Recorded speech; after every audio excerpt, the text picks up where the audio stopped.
Actually मैंने 2008 में अपने करियर की शुरुआत टीचिंग फील्ड में किया था और बहुत ही छोटे मुकाम पे एकदम गांव लेवल पे जैसे लोग शुरुआत करते हैं जीरो लेवल पे। उसके बाद धीरे धीरे मैंने बहुत ही हायर एजुकेशन फील्ड में यानी पीडब्ल्यू आकाश ये तमाम क्षेत्रों मतलब तमाम इंस्टीट्यूट में हम पहुँचे। उसके बाद फिर धीरे धीरे एक्चुअली मेरे फैमिली में कुछ ऐसा इंसिडेंट हुआ जिसकी वजह से हमें शिफ्ट करना पड़ा यानी from the teaching field to the homeopathy physician. Audience को सर और मुझे भी सिंपल लैंग्वेज में समझना है कि हेमोपैथी एक्चुअली काम कैसे करता है सर। होम्योपैथी काम कैसे करे तो लाइक योर लाइक के आधार पे काम करती है। जैसे होम्योपैथी के जनक हनीमैन साहब एक्सीडेंटली उनके साथ क्या हुआ कि एक प्लांट सिनकोना नाम का प्लांट होता है, उस प्लांट को अचानक वो खा लिए और अपने वाइफ को बोले कि जरा मेरे को बॉडी पे क्या सिम्टम आता है उसको ज़रा ऑब्जर्व करियो क्या होता है। तो खाने के बाद उनको बहुत ज़्यादा फीवर हुई, चक्कर आने लगा, वोमिटिंग हुआ, उनको वीकनेस बहुत ज़्यादा महसूस होने लगा। तो ये तमाम सिम्टम आने के बाद वो ऑब्जर्व कर रहे थे, वो पूरा का पूरा लिख रहे थे। लोग सर कहते हैं कि हेमोपैथी स्लो है, क्या इस पे आप क्या कहना चाहेंगे कि हेमोपैथी स्लो है, क्या इसमें ये मिथ है या रियलिटी है, आप क्या देखिए सर, ये हाफ मिथ है। बड़े बड़े क्रोनिक डिजीज है लाइक डायबिटीज है, अस्थमा है या थायराइड है, क्या हेमोपैथी उसको कंट्रोल कर सकता है? बहुत अच्छा क्वेश्चन है। कंट्रोल कर सकता है, बिल्कुल। Homeopathy as a supportive medicine काम कर सकता है, चाहे वो डायबिटीज हो, थायराइड हो, अस्थमा हो, ब्रोंकाइटिस हो, आर्थराइटिस हो। राजा पाकर जैसे छोटे से जगह पे हेल्थ केयर पहुंचाना कितना चैलेंजिंग है सर? चैलेंजिंग तो खैर हर चीज़ में आती है विशेषकर, और जहाँ तक आपका मेरे से क्वेश्चन है तो मैं बताता हूँ कि थोड़ा सा लोगों में अवेयरनेस की कमी है और थोड़ा सा रिसोर्सेस का इशू हो सकता है इसमें।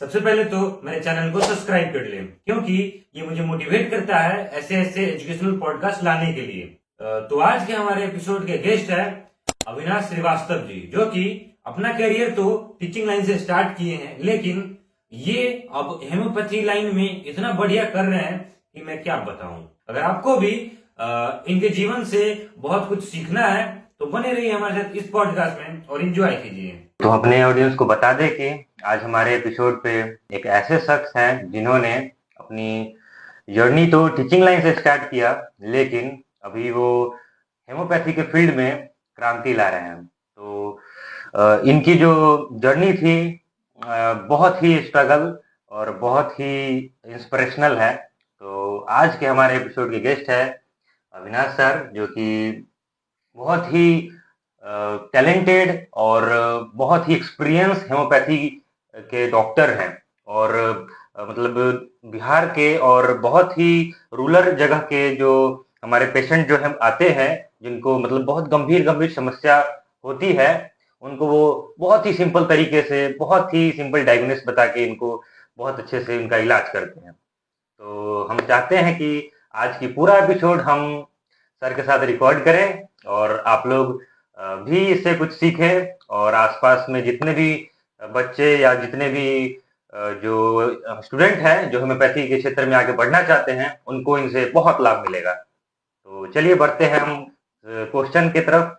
बहुत सारे क्वेश्चन हम लोगों ने इनके लिए रखे हैं, जो कि ये अपने जीवन के एक्सपीरियंस और जो इनका जो रोज प्रॉब्लम सॉल्व करते हैं पेशेंट के रूप में, हम उनसे सीखने का प्रयास करेंगे। ठीक है सर, स्टार्ट करते हैं हम लोग क्वेश्चन का सिलसिला। थैंक यू, थैंक यू रसन जी कि आपने मुझे इनवाइट किया, और मैं जितना बोलूँगा उतना ही कम होगा कि इन छोटे गांव में रह करके आप इतना बड़ा अपॉर्चुनिटी ला रहे हैं, अवेयरनेस क्रिएट कर रहे हैं लोगों के बीच में। और जो भी या डॉक्टर हैं या कोई सिंगिंग के क्षेत्र में या कोई टीचिंग लाइन में है या कोई अच्छे पोस्ट पे वर्किंग है, उनको आप कहीं ना कहीं सपोर्ट कर रहे हैं। तो ये हार्दिक धन्यवाद मेरी ओर से आपको अगेन। बहुत बहुत धन्यवाद। ये तो देखिए, अब ये कॉस्मिक पावर है, अब कहाँ तक ले जाती है हम इस पे अब देखते हैं। चलिए, हाँ तो सर, जैसे आपका पूरा मैंने जर्नी पढ़ा और मुझे पता चला आप टीचर से आप इसमें शिफ्ट किए हैं सर। तो इसमें कुछ थोड़ा सा इसको हम ब्रीफ में आप बता दें कि क्या ट्रेजेडी रही या क्या आपका स्टोरी रहा कि आपको टीचिंग से इसमें शिफ्ट करना बिल्कुल था? बिल्कुल। रोशन जी, जैसा कि मैं आपको बता दूं कि टीचिंग फील्ड जो मेरा रहा है वो अपने जगह पे एक बहुत ही मेरा सक्सेसफुल स्टोरी रहा है। जी। एक्चुअली मैंने 2008 में अपने करियर की शुरुआत टीचिंग फील्ड में किया था हम्म, और बहुत ही छोटे मुकाम पे ना, गांव लेवल पे जैसे लोग शुरुआत करते हैं जीरो लेवल पे। उसके बाद धीरे धीरे मैंने बहुत ही हायर एजुकेशन फील्ड में यानी पीडब्ल्यू, आकाश, अच्छा ये अच्छा। तमाम क्षेत्रों मतलब तमाम इंस्टीट्यूट में हम पहुंचे। उसके बाद फिर धीरे धीरे एक्चुअली मेरे फैमिली में कुछ ऐसा इंसिडेंट हुआ जिसकी वजह से हमें शिफ्ट करना पड़ा, यानी from the teaching field to the homeopathy physician. तो एक इंसिडेंट रहा मेरे बाबूजी के। एक्चुअली वो इंसिडेंट वही था कि मेरे पापा के डेथ होने के बाद और थोड़ा सा मेरे लाइफ को टर्न करना पड़ गया। ये टर्निंग पॉइंट टाइप का सर लाइफ हाँ का हाँ हुआ। हाँ हाँ। उसके बाद आप अभी तक जो बिल्कुल, लेकिन अभी भी मैं उस फील्ड से जुड़ा हूँ। अभी भी बहुत सारे बच्चों को मैं एडुकेट कर रहा हूँ, अच्छा अच्छा। या ऑनलाइन माध्यम से भी हो, या थोड़ा बहुत अगर अपॉर्चुनिटी आती है, जो भी बच्चे को अगर गाइडलाइन की जरूरत पड़ती है तो एज ए मेंटोर आप एज ए उनको मेंटोर मैं उसको ये गाइड करता गाइड हूँ। करता हूँ। बिल्कुल आप टीचिंग लाइन छोड़कर भी बच्चों को आप गाइड कर रहे हैं, बिल्कुल बहुत बिल्कुल बिल्कुल। प्रेरणादायक है सर। हाँ जी। तो ऑडियंस को सर और मुझे भी सिंपल लैंग्वेज में समझना है कि हेमोपैथी एक्चुअली काम कैसे करता है सर। होम्योपैथी काम कैसे करे, तो लाइक क्योर लाइक के आधार पे काम करती है। अच्छा अच्छा। जैसे कोई भी सिम्टम हम्म, को कौन से मेडिसिन के द्वारा वो क्रिएट होता है। फॉर एग्जाम्पल हम आपको बताते हैं कि एक कहावत है, लोहा लोहा को काटता है। होम्योपैथी का सिद्धांत भी कुछ उसी तरह से है। अच्छा अच्छा। जैसे होम्योपैथी के जनक हनीमैन साहब, अच्छा अच्छा। एक्सीडेंटली उनके साथ क्या हुआ कि एक प्लांट सिनकोना नाम का प्लांट होता है, उस प्लांट को वो अचानक वो खा लिए और अपने वाइफ को बोले कि जरा मेरे को बॉडी पे क्या सिम्टम आता है उसको जरा ऑब्जर्व करियो क्या होता है। तो खाने के बाद उनको बहुत ज्यादा फीवर हुई, चक्कर आने लगा, वोमिटिंग हुआ, उनको वीकनेस बहुत ज्यादा महसूस होने लगा। तो ये तमाम सिम्टम आने के बाद वो ऑब्जर्व कर रहे थे, वो पूरा का पूरा लिख रहे थे। उसके बाद वो बच गए। बचने के बाद उन्होंने अपनी वाइफ से पूछा कि क्या हुआ था मेरे बॉडी पे, बताओ। तो आपके बॉडी पे इन तमाम सिम्टम आ गए थे। तो उन्होंने उसी सिम्टम को नोटिस किया। नोटिस करने के बाद वो जो ड्रग उनको उन्होंने सेवन किया था, सिनकोना ड्रग या चाइना ड्रग जिसको हम लोग बोलते हैं, उस ड्रग्स को ही किसी नॉर्मल जो पेशेंट एकदम सेम सिम्टम को लेकर के आया। उनको भी फीवर था, बुखार था, वोमिटिंग था, उल्टी था, मतलब एज ए मलेरिया सिम्टम था। जैसे ही उस मेडिसिन को दिया गया, जो प्लांट था सिनकोना चाइना ऑफिसिनलिस बोलते हैं प्लांट को, जैसे ही दिया गया वो पेशेंट क्योर हो गया। दैट मीन्स वही पुरानी कहावत है कि सांप क्या जहर ही पेशेंट को अगर सांप काटा हुआ है तो उसको क्योर करता है। That means like cure like के आधार पे काम कर रहा है। लोहा ही लोहा को काट रहा है। तो उस समय से ही होम्योपैथिक का जो सिद्धांत है वो कंसेप्ट शुरू हो गया, लाइट में आ गया लोगों को, और इस तरह से बहुत सारे मेडिसिन को प्रूवन किया गया। अलग अलग प्लांट से different types of medicine can be proven. मतलब आप हम लोग कह सकते हैं कि ये एक नेचुरल है, बिल्कुल प्राकृतिक से ही हम लोग ड्राइव करके उसको ये करते हैं, क्योर करते हैं चीजों को, यानी natural and without side effect medicine होता है। चलिए बहुत बढ़िया है। और ये सिनकोना ये जो प्लांट आपने बताया, बिल्कुल ये इंडिया में पाया जाता है? इंडिया में ही पाया जाता है। अभी भी इस मेडिसिन को मैं अभी हम जितने भी होम्योपैथिक डॉक्टर हैं अभी भी इसको प्रैक्टिस में लाते हैं। बेहतरीन काम करती है मेडिसिन। चलिए बढ़िया है। लोग सर कहते हैं कि हेमोपैथी स्लो है, क्या इस पे आप क्या कहना चाहेंगे कि हेमोपैथी स्लो है? क्या इसमें ये मिथ है या रियलिटी है? आप क्या देखिए सर, ये हाफ मिथ है। होम्योपैथिक का जो एक कहा जाता है, बहुत सारे लोग बोलते हैं कि होम्योपैथी स्लो काम करती है, कुछ लोग बोलते हैं फास्ट काम करती है। जैसे कुछ ऐसे एक्यूट बीमारी है, जैसे फीवर है, डायरिया है किसी आदमी को, तो उसमें या हल्का फुल्का कोई सिम्टम है, कॉमन कोल्ड आ रहा है, कोराइजा है, तो उसमें होम्योपैथिक बेस्ट काम करती है, क्विक काम करती है।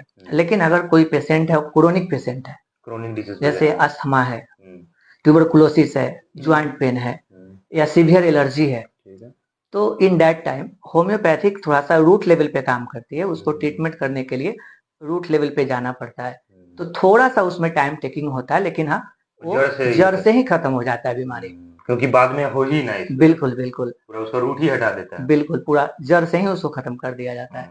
बढ़िया है सर। जैसे अभी हेमोपैथी का मैंने देखा है क्रेज बहुत है और एलोपैथी का भी क्रेज होता है, तो हमको समझना है कि what is the difference between homoeopathy and allopathy. क्या दोनों में क्या डिफरेंस है सर, और क्या बेस्ट रहेगा हम लोग के लिए, और कौन से डिजीज में क्या बेस्ट रहेगा, थोड़ा आप इसको एक्सप्लेन कर बिल्कुल बिल्कुल।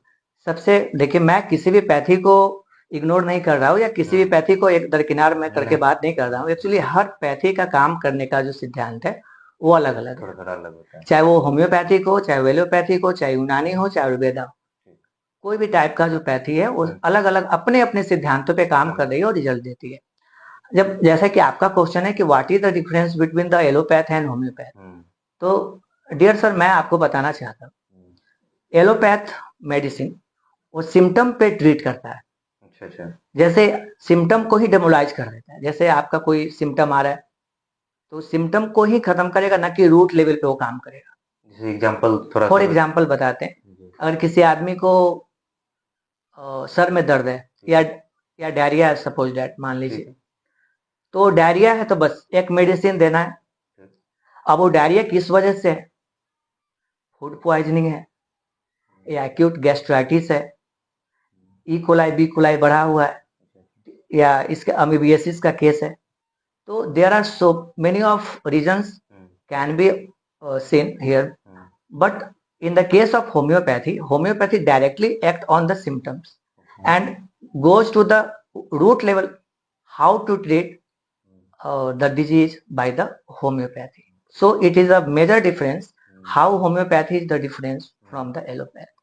तो सिंपल यही समझ में आ रहा है कि एलोपैथ जो होता है वो सिम्टम को सिर्फ सप्रेस करता है, लेकिन होम्योपैथ जो दवाई होती है वो रूट लेवल पे काम करती है, पेशेंट को इंडिविजुअलाइज तरीके से काम करती है, तब जाकर के बीमारी को सॉर्ट आउट कर देती है। मतलब ये डिफरेंस है कि हेमोपैथी रूट लेवल से काम रूट लेवल पे काम करते हैं, एलोपैथी थोड़ा सिम्टम्स को देखकर उसको एनालाइज करके तब उस पे काम करती है। बिल्कुल बिल्कुल। और ये जो दूसरा आपका इसी में क्वेश्चन था कि कौन सा बेहतर होता है। हाँ, बेटर कौन सा? बेटर एक्चुअली होम्योपैथ में अगर हम बात करें तो होम्योपैथ जो मेडिसिन होता है वो डायरेक्ट प्लांट एक्सट्रैक्ट होता है, इसको हम लोग हाई पोटेंटाइज करके डायलूट करके मेडिसिन को तैयार करते हैं। तो जाहिर सी बात है कि अगर प्लांट से कोई भी मेडिसिन आ रहा है डायरेक्टली तो कहीं ना कहीं हमारे लिए नेचुरल और सेफ है।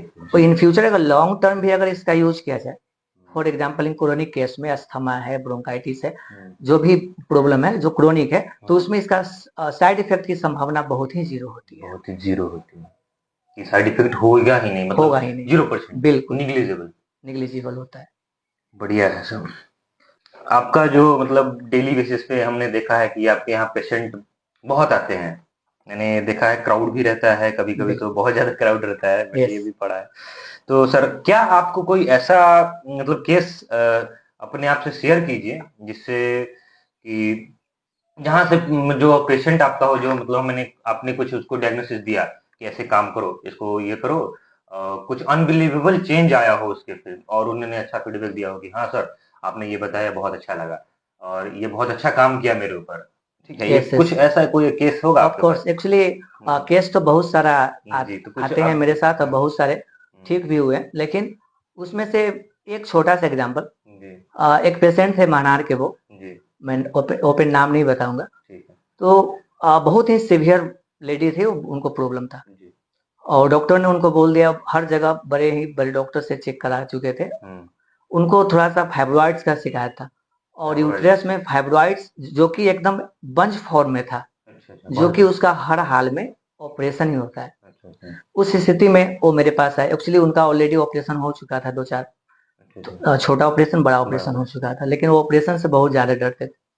मेरे पास आए, थोड़ा सा रिपोर्ट देखने के बाद थोड़ा मुझे भी लगा कि भाई थोड़ा सा टाइम टेकिंग है और सीवियर है, फिर भी मैंने स्टार्ट किया उनका ट्रीटमेंट। स्टार्ट करने के बाद विद इन 6 मंथ रिजल्ट देखिए कि उनका फाइब्रॉइड जो है जड़ से खत्म हो गया, एकदम ड्रामेटिक चेंज आया बॉडी पे।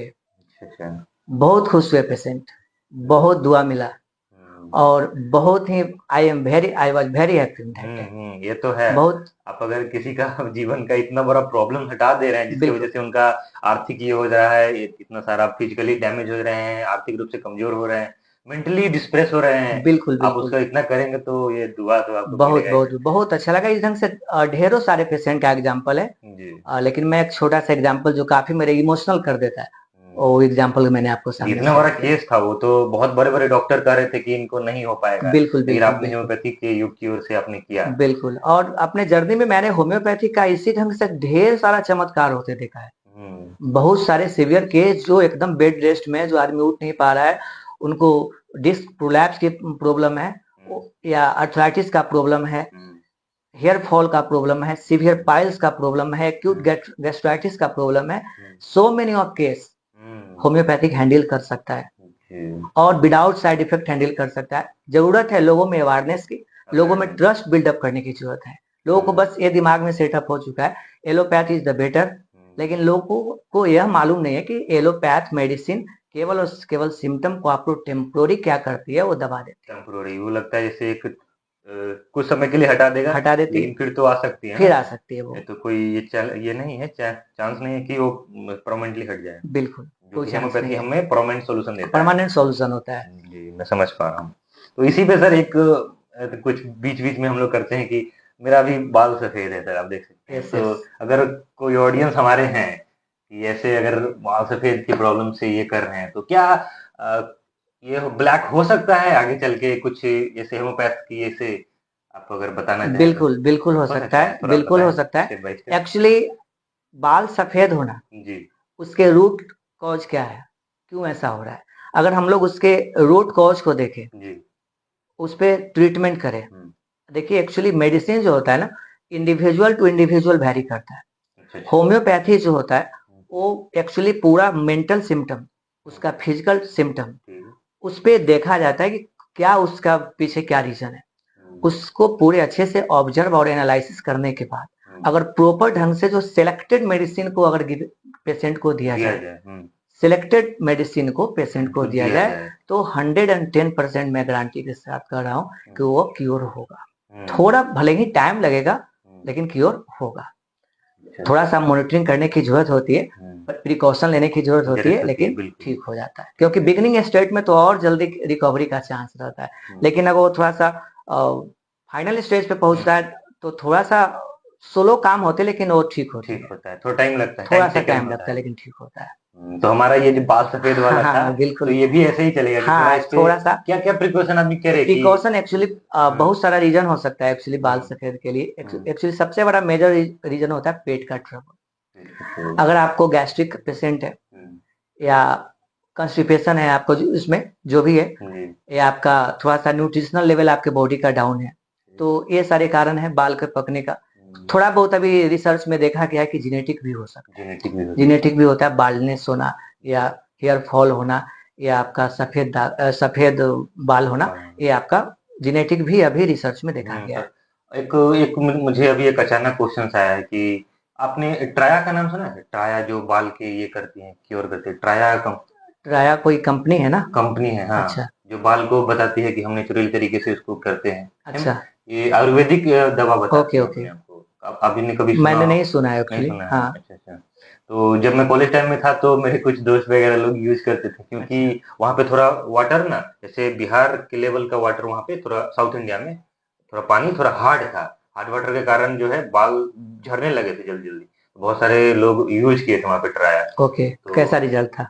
रिजल्ट मुझे ठीक लगा कि बहुत का रिजल्ट अच्छा था, कुछ के बॉडी पे शूट नहीं किया। तो मुझे ये लगा कि ये मतलब कुछ पे शूट किया, कुछ पे नहीं किया। तो मुझे लगा कि ये मतलब पूरा इसके ये नहीं है, फ्रेंडली नहीं है। मतलब सब पे वेरी करता है, जो जैसे भी आदमी का ये हो, न्यूट्रिशन हो, जिसका बॉडी अलग हो, जिसका सबका अलग हो, उस पे शूट नहीं करता है सर। मैंने देखा ट्रायल। अच्छा अच्छा। अगर आप नहीं जानते हैं तो, अगर आप नहीं सुना है तो आप इस पे हम नहीं जाते हैं। हम क्वेश्चन आगे बढ़ाते हैं। ठीक है सर। क्या सर यहाँ पे जो बड़े-बड़े ये बड़े-बड़े क्रोनिक डिजीज है, लाइक डायबिटीज है, अस्थमा है या थायराइड है, क्या हेमोपैथी उसको कंट्रोल कर सकता है? यस, बहुत अच्छा क्वेश्चन है। कंट्रोल कर सकता है, कंट्रोल कर सकता है? बिल्कुल। Homeopathy as a supportive medicine काम कर सकता है, चाहे वो डायबिटीज हो, थायराइड हो, अस्थमा हो, ब्रोंकाइटिस हो, अर्थराइटिस हो। जितने भी बड़े-बड़े क्रोनिक डिजीज हाँ, उस पे एज ए सपोर्टिव मेडिसिन के रूप में आप इसको होम्योपैथी को सिलेक्ट कर सकते हैं। लेकिन आपको मेडिकल मॉनिटरिंग की जरूरत पड़ेगी, वो टाइम टू टाइम आपको मेडिकल मॉनिटरिंग करना पड़ेगा। अब डायबिटीज है, आप होम्योपैथी के भरोसे बैठ रहे हैं, आप मेडिकल मॉनिटरिंग नहीं कर रहे हैं, पता चले कि शुगर आपका 400 हो गया, तो उस स्थिति में थोड़ा सा मुश्किल होती है। तो सपोर्ट कर सकती है एज ए सपोर्टिव मेडिसिन, लेकिन आपको थोड़ा सा मेडिकल को मॉनिटरिंग करना बहुत ही एज ए सपोर्टिव की हाँ ये कंट्रोल कर सकती है, लेकिन जड़ से इसको ये करने में थोड़ा सा टाइम बिल्कुल अगर अपने आप को आप उस ढंग से एडेप्ट करके रखेंगे तो ये आपको एज सपोर्टिव काम अच्छे से कर सकती है। और सर हमारा एक डेमोग्राफिकल क्वेश्चन है कि राजा पाकर जैसे छोटे से जगह पे बिल्कुल ये सर्विस जो आप दे रहे हैं, राजा पाकर जैसे छोटे से जगह पे हेल्थ केयर पहुंचाना कितना चैलेंजिंग है सर? चैलेंजिंग तो खैर हर चीज में आती है विशेषकर, और जहां तक आपका मेरे से क्वेश्चन है तो मैं बताता हूँ कि थोड़ा सा लोगों में अवेयरनेस की कमी है और थोड़ा सा रिसोर्सेस का इशू हो सकता है इसमें। और अगर लोगों को ये मिथ खत्म हो जाए कि होम्योपैथी रूट लेवल पे काम करके इंडिविजुअलाइज ट्रीटमेंट करती है, वो तब लोगों को यह विश्वास हो जाएगा, ये अपना आपको ये समझा पाएंगे, अपने आप को ये कर पाएंगे कि हाँ भाई होम्योपैथिक से भी बड़े से बड़े बीमारी का ट्रीटमेंट होता है। लेकिन लोगों के माइंड में ये कंसेप्ट डाल दिया गया है कि होम्योपैथी स्लो काम करती है, वो क्योर ही नहीं करती है। और लोग इमरजेंसी के केस में आप एलोपैथ का सपोर्ट लेते हैं, गोलियां खाते हैं। तो जितना जल्दी लोग कोई भी चीज आपको जितना जल्दी मिलेगा उतना जल्दी आपको रहेगा, उसका कहीं ना कहीं साइड इफेक्ट होता है। होम्यो आप एलोपैथ को एडॉप्ट कर रहे हैं तो कहीं ना कहीं आप गोलियां खा रहे हैं, एक बीमारी को ठीक करने के लिए आप गोली खा रहे हैं, लेकिन उसके एवज में उसका जो साइड इफेक्ट है वो आपके बॉडी पे बहुत ही बुरा प्रभाव डालेगा। मैं किसी भी तरह से इस चीज का जजमेंट नहीं कर रहा हूँ कि एलोपैथी इज द बेटर और होम्योपैथी इज द बेटर, लेकिन अलग अलग जो पैथी है उसका काम करने का तरीका अलग है। मैं एक छोटा सा ऐसे ही आपको बता रहा हूँ। जी ठीक है। तो कभी सर ऐसा राजा पाकर जैसे छोटे से जगह पे जो आपने पहुंचाया, तो कभी रिवॉर्ड टाइप का कि कोई आके आपको बताया कि हाँ सर बहुत बढ़िया आप ये कर रहे हैं? बिल्कुल बहुत सारा रिवार्ड मिला है, और बहुत सारा रिवार्ड प्लस अवार्ड भी मिला है। हाँ, मैंने देखा दोनों मिला है। तो बहुत ही अच्छा लगता है कि लोग मुझे ये कहते हैं कि सर मतलब यू आर वेरी ग्रेट, आप इस छोटे शहर में काम कर रहे हैं, मुझे ठीक हो रही है, रूट लेवल पे काम कर रहे हैं, हम ठीक हो रहे हैं, मेरे फैमिली के मेंबर सही हो रहे हैं, आप मेरे फैमिली डॉक्टर सर बन गए। अंदर से बहुत ही अच्छा महसूस होता है सर, क्या बताएं आपको, बहुत अच्छा लगता है कि लोग ये चीज कम से कम संबोधन कर रहे हैं कि आई एम फीलिंग बेटर। और अवार्ड का सर ये रहा कि अवार्ड से हम चाह रहे हैं कुछ उससे सीखना कि आप जो मतलब बहुत जगह मैंने आपका पढ़ा था तो अवार्ड आपको मिला बहुत अच्छी जगह पे। बिल्कुल। तो सर कोई अगर आपको अवार्ड दे रहा है, ठीक है, आपके ये जो काम है उसकी वजह से दे रहा है, बिल्कुल है ना? बिल्कुल। तो उस समय सर क्या फीलिंग रहती है कि आगे चल के और मेहनत करूंगा और रूट लेवल पे काम करूंगा और पेशेंट को मैं ठीक करूंगा, जितना हो सके उतना काम करूंगा, क्या फीलिंग क्या रहता है? बहुत अच्छा फील आता है। एक्चुअली मुझे लगता है कि उस अवार्ड नहीं, वो कहीं ना कहीं मेरी मेहनत है। मेरा जो प्राण है वो एज ए होम्योपैथी ना, आज के डेट में अब तो इस होम्योपैथी में शिफ्ट होने के बाद पूरा एकदम अच्छे से डेडिकेटेड रूप में पेशेंट पे मेहनत करना। मैं इवन पेशेंट पे पर डे बहुत ज्यादा फोकस करता हूँ। 10 डेज पे 1 वीक पे मैं खुद पेशेंट को कॉल करता हूँ, कैसे हो, क्या प्रिकॉशन ले रहे हो, कितना इम्प्रूवमेंट तुम्हें दिख रहा है, वो तमाम जानकारी हम इकट्ठा करते हैं और पेशेंट पे 100% मॉनिटरिंग हम खुद करते हैं, ताकि लोगों को पेशेंट को भी लगे कि हाँ भाई डॉक्टर साहब फोन कर रहे हैं। थोड़ा सा इमोशनल अटैचमेंट बनता है इससे। ये भी एक पॉजिटिव साइन रहता है कि हाँ लोग समझ पाते हैं कि अब ठीक हो जाएगा डॉक्टर साहब हमारे ये कर रहे हैं। बिल्कुल। और रहा सवाल अवार्ड का, तो जिस समय मुझे अवार्ड मिलता है तो कहीं ना कहीं मुझे लगता है कि कितना स्ट्रगल और कितना मेहनत लगती है मेटेरिया मेडिका में, पढ़ाई में, कितना डीप इसका, क्योंकि ये एलोपैथ से, मैं फिर बोलता हूँ, एलोपैथ से डिफरेंट सिस्टम है। एक्चुअली एलोपैथ में अगर हम होम्योपैथ के साथ कंपेरिजन करें तो मुझे लगता है कि कहीं ना कहीं 70 to 80x ये काफी टफ है, क्योंकि इसमें हर एक मेडिसिन का आपको सिम्टम याद करना पड़ेगा। अच्छा। हर एक मेडिसिन का सिम्टम, जितने भी होम्योपैथिक का मेडिसिन है, एग्जैक्टली उसका सिम्टम, उसका फिगर आपको याद दिमाग में रहना चाहिए। सेम उसी मेडिसिन का जो फिगर है वो पेशेंट के फिगर से अगर मैच कर रहा है, जैसा कि हम शुरुआत में बोले थे लाइक योर लाइक, हाँ, अगर उस मेडिसिन का जो मैच फिगर कर है, रहा जो कैरेक्टर है, अगर पेशेंट के कैरेक्टर से मैच कर रहा है तो 110% मैं गारंटी करता हूँ कि वो दवाई सेट करेगा, सेट कर जाएगा। सेट कर जाएगा। तो इसके लिए थोड़ा सा डॉक्टरों को भी करना होगा कि थोड़ा सा डीपली स्टडी करिए स्टडी करें। और थोड़ा सा उसको ऑब्जर्व करिए। जितना भी लर्निंग करिएगा उतना ज्यादा अच्छा रिजल्ट आता है पेशेंट पे, उसी से नाम बनता है। जी जी। तो सर आपके हिसाब से एक गुड जो मतलब बहुत अच्छे होम्योपैथिक डॉक्टर हैं उसमें क्या क्या क्वालिटीज होनी चाहिए? पहला क्वालिटी तो सर एक होता है कि लाइफ टाइम लर्निंग होना चाहिए, मतलब हमेशा, सीखते रहिए। बिल्कुल हमेशा कुछ ना कुछ सीखना चाहिए। ऐसे कोई भी फील्ड हो, कोई भी फील्ड हो, कोई जरूरी नहीं कि मेडिकल फील्ड हो, कोई भी फील्ड आप ले लीजिए, उसमें लोगों को मैं बस इतना ही कहूंगा कि थोड़ा थोड़ा उसमें सीखते रहे। जितना ज्यादा सीखिएगा अपने आप को माइंड लिमिट आपका, ना करें कि हाँ इतना पढ़ लिया हो गया। लिमिट तो किसी चीज का, there is limitation, nothing limitation for the everything. आपको कहीं ना कहीं हर चीज से सीखना पड़ेगा। जिस फील्ड में एकदम डेप्थ में जाइए, सीखिए, ताकि आपका सब कॉन्शियस माइंड को यह मालूम चले कि कहीं ना कहीं ये चीजें होती भी है और उस लेवल पे आप आगे की तरफ बढ़ सकते हैं। बिल्कुल बिल्कुल। सर आज के टाइम पे होम्योपैथी में कैरियर बनाना बिल्कुल कितना चैलेंजिंग है? क्या आदमी बच्चे बना सकते हैं? अगर कोई बिल्कुल, देख ऑफ रहे हैं कोर्स बना सकते हैं, ऑफ कोर्स बना सकते हैं। होम्योपैथिक में बहुत ही स्टेबल कैरियर ऑप्शन है। इंडियन गवर्नमेंट बहुत ही प्रमोट कर रही है अच्छा होम्योपैथी को, होम्योपैथी को। इवन अभी आपको मालूम होना चाहिए कि टुडे नीट का पेपर भी है जी। आज नीट का एग्जाम भी है। तो इसमें जो भी बच्चे अगर एमबीबीएस के बाद उनका बीएचएमएस का, इसके बाद आपका आयुर्वेद का, तो ये सब आपका उनको मिलने वाला है। तो कहीं ना कहीं गवर्नमेंट भी इस चीज को, होम्योपैथी को आगे ले जाने का कोशिश कर रही है और बहुत सारे मेडिकल कॉलेज है जिसमें होम्योपैथी का प्राइवेट से भी डायरेक्ट एडमिशन होता है। जो लोग अगर स्किल्डफुल हैं, चाहे वो बिगनर डॉक्टर्स हैं, वो अब चाह रहे हैं कि होम्योपैथिक में अपना कैरियर बनाए, तो प्राइवेट से भी एडमिशन लेकर के अपने स्टेबल कैरियर के रूप में होम्योपैथी को सिलेक्ट कर सकते हैं और अच्छा एकदम इसमें भी कर सकते हैं। सर होम्योपैथी का बात रहा तो क्या होम्योपैथी इंडिया से बाहर भी काम कर ऑफ कोर्स, हो रहा है? ऑफ कोर्स इंडिया के बाहर से ही होम्योपैथी का सिद्धांत जो है अच्छा इंडिया में लॉन्च किया है। हनीमैन, बिल्कुल बिल्कुल, एक्चुअली बाहर के ही थे और उन्होंने ही एक कंसेप्ट होम्योपैथी को आगे बढ़ाया और पूरे देश में उसको स्प्रेड किया उन्होंने।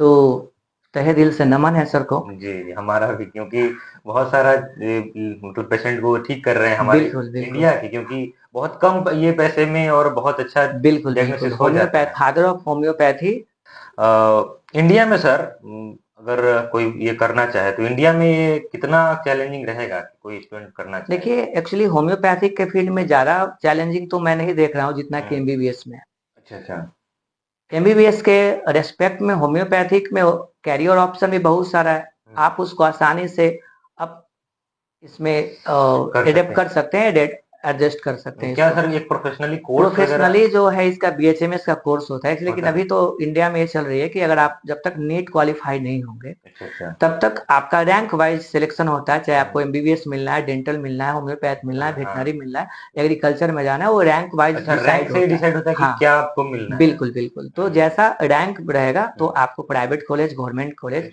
अलाउ किया जाएगा। ठीक है सर।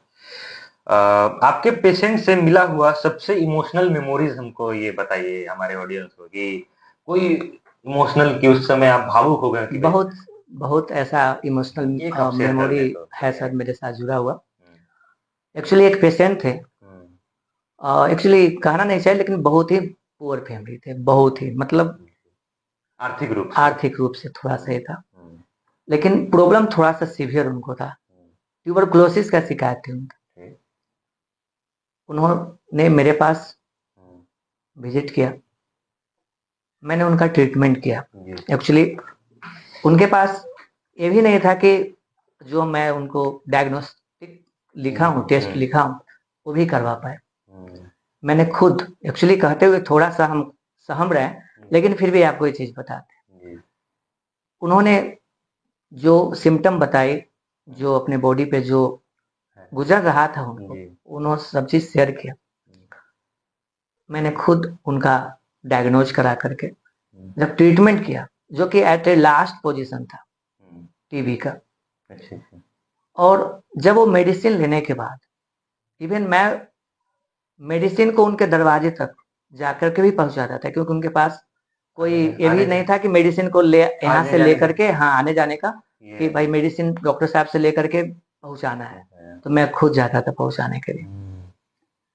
जब उन्होंने अपने आप को रिकवरी किया, रिकवरी करने के बाद जब मेरे पास एक सुधा का कटोरी मिठाई का, अच्छा अच्छा, जब वो ले करके आए, थोड़ा सा एज वही मेरे ख्याल से 60-65 का रहा होगा, अराउंड रहे होंगे वो।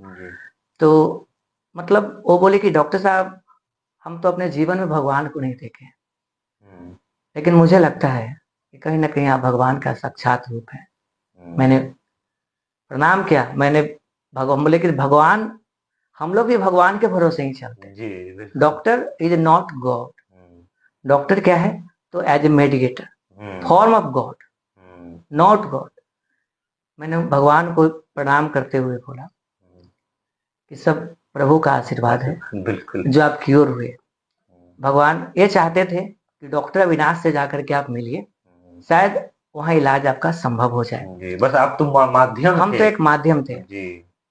ठीक हो गए, वो रोने लगे, थोड़ा हम भी इमोशनल हो गए, और बहुत ही अच्छा लगा। और इवन मुझे ऐसा अंदर से थोड़ा सा लगा कि भाई मैं इस लेवल का भी ट्रीटमेंट कर सकता हूँ।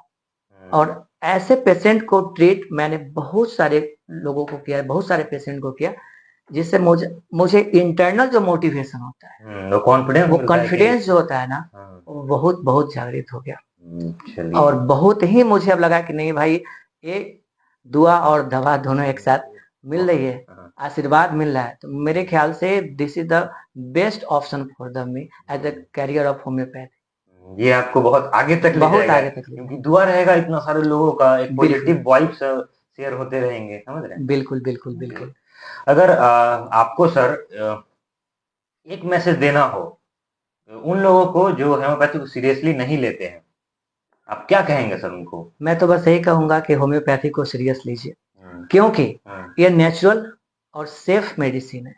आपके बॉडी पे कोई long term effect, bad effect, side effect नहीं देने वाला है, और आपको बीमारी को जड़ से क्योर हो जाएगा।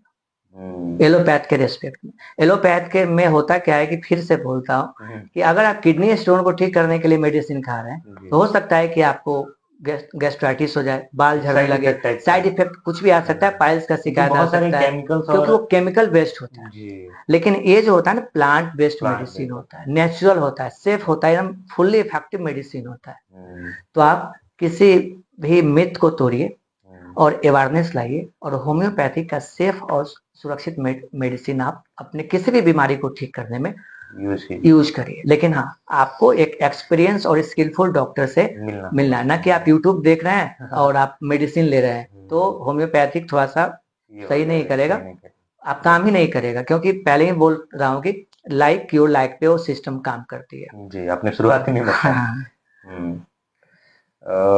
आपके लाइफ का सर एक प्रिंसिपल, एक मंत्र जो आप फॉलो करते हैं, आप जरा इसके बारे में बताएं कि आप क्या फॉलो करते हैं? मैं ही फॉलो कर रहा हूँ, जैसा मैंने आपको पहले भी बताया, लर्निंग लाइफ टाइम। अगर आप कहीं ना कहीं लर्निंग से जुड़े हुए हैं, आप अपने आप को समय दे रहे हैं सीखने को, जितना ज्यादा आप सीखिएगा उतना ज्यादा आप बेटर करिएगा। फॉर एग्जाम्पल, मैं टीचिंग फील्ड से भी रहा हूँ, तो मैं बच्चों को पढ़ाने से ज्यादा मैं खुद पढ़ता था। एक अच्छा टीचर वही हो सकता है जो अपने आप को ज्यादा टीच करे, खुद को पढ़ाए, खुद को सिखाए। Self learning is the best learning. ये तो मैंने भी पढ़ा है ना। तो ये जो प्रिंसिपल है वो हर फील्ड में काम करता है।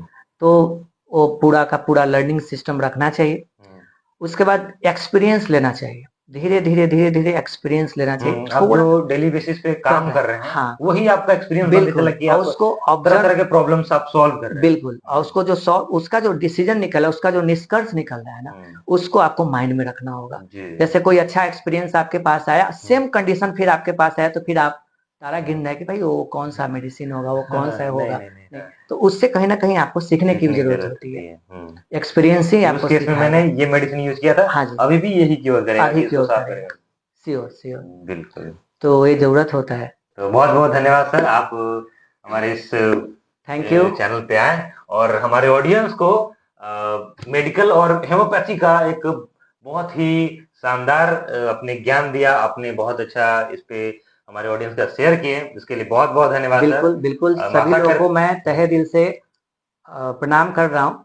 और मैं आप लोगों से एक कहना भी चाह रहा हूँ कि जो भी पेशेंट या जो भी लोग किसी भी असाध्य बीमारी से ग्रसित हैं, चाहे वो ट्यूबरकुलोसिस है, न्यूमोनिया है, स्किन डिजीजेज में बहुत सारे सोराइसिस है, एक्जिमा है, हेयर फॉल की प्रॉब्लम है, पाइल्स की प्रॉब्लम्स है, पीसीओडी की problem, any type of disease जो असाध्य है, जिसको आपको डॉक्टर ने बता दिया है कि थोड़ा सा ट्रीटमेंट मुश्किल होगा, you can visit doctor Durga Prasad homeo, जिसका पता है बैकुंठपुर नियर मोहनापुर, राजा पाकर, वैशाली। आप मेरे से डायरेक्ट क्लिनिक पे भी मिल सकते हैं। एक्चुअली मेरा 3 ब्रांचेज है, राजा पाकर, हाजीपुर और पटना। तो आप एक बार अपॉइंटमेंट लीजिए, या लोकल है तो आप डायरेक्ट हमारे क्लिनिक पे विजिट कर सकते हैं। Thank you everyone. लोकेशन मैं पिन कर दूंगा डिस्क्रिप्शन में, आप वहां से जाकर के आप विजिट कीजिए और जो भी ये बीमारी है, जो भी समस्या है, आपको डॉक्टर साहब ठीक करेंगे।